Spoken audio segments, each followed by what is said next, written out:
Hey, it's Jackie Mumford, the Mableton Maven, and I want to talk to you, a homeowner that has an expired listing.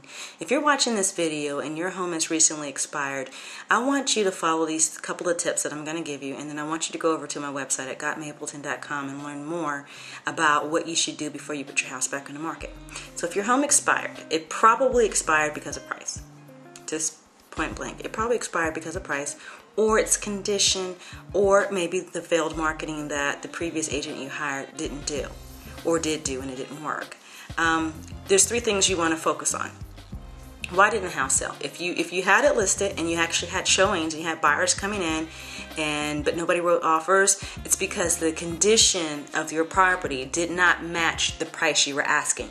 So you want to make sure the next time when you put it on the market that you look at the comparables. Have your agents take you to the homes that not only are active but are under contract. What is making these buyers buy these houses as opposed to your home? Take a field trip. It takes about an hour or so. And if you're a for sale by owner and your home didn't sell and you happen to be watching this video, pay an agent, $125, $150 to take you out for the day so you can go out and look at homes and see what's selling. You need to know that. You got to know the competition to make sure that you know what you have to offer is what someone really wants.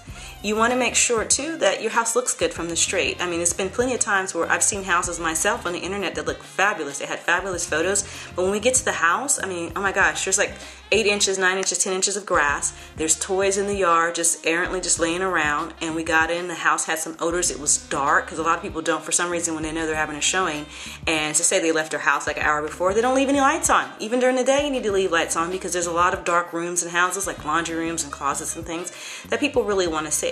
You want to make sure you leave a good impression, and a lot of times, sellers, you guys don't leave good impressions when we go out and look at your houses. I mean, there's underwear on the floor sometimes.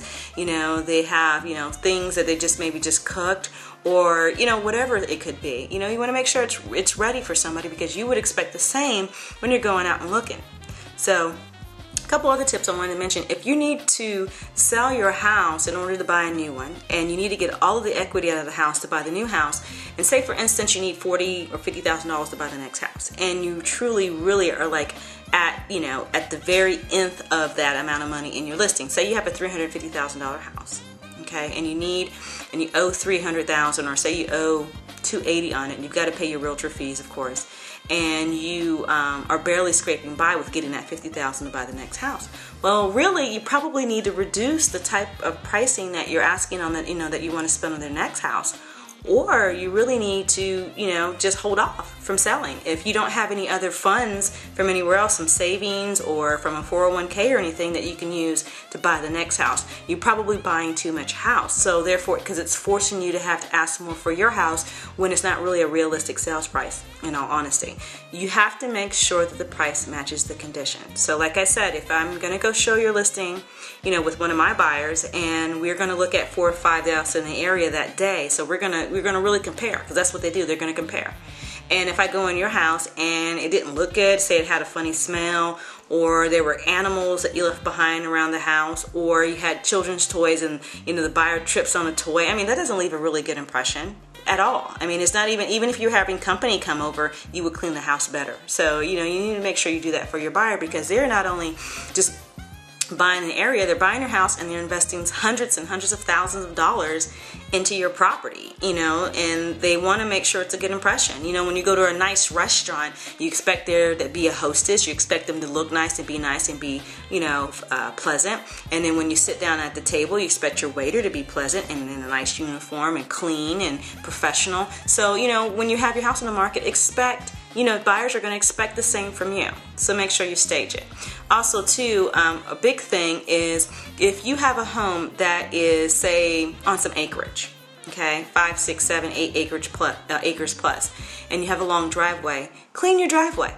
Clean your driveway, because if it rains and there's leaves on the driveway, if the impression is when I drive up to the house, or the buyer drives up to the house and they're spinning their wheels because they can't get out of the driveway, make sure that you re-gravel your driveway if that's what you need to do, or blow the leaves off, because it leaves an impression that the house is cared for, and that plays a lot into the price and the offer you're going to get.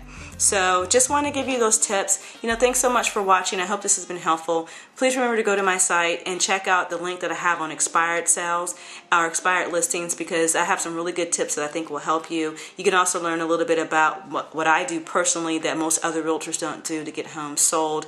I have a system called the Specific Reverse Prospect Marketing System. And what it does is just get buyers to wildly raise their hands and say, hey, I'm interested in this property. Tell me more about it. Can I come and see it? And it's helped me sell properties that are a little bit harder to sell. So just wanted to give you those tips. Thanks so much for watching, and I hope to talk to you soon. Make it a great day.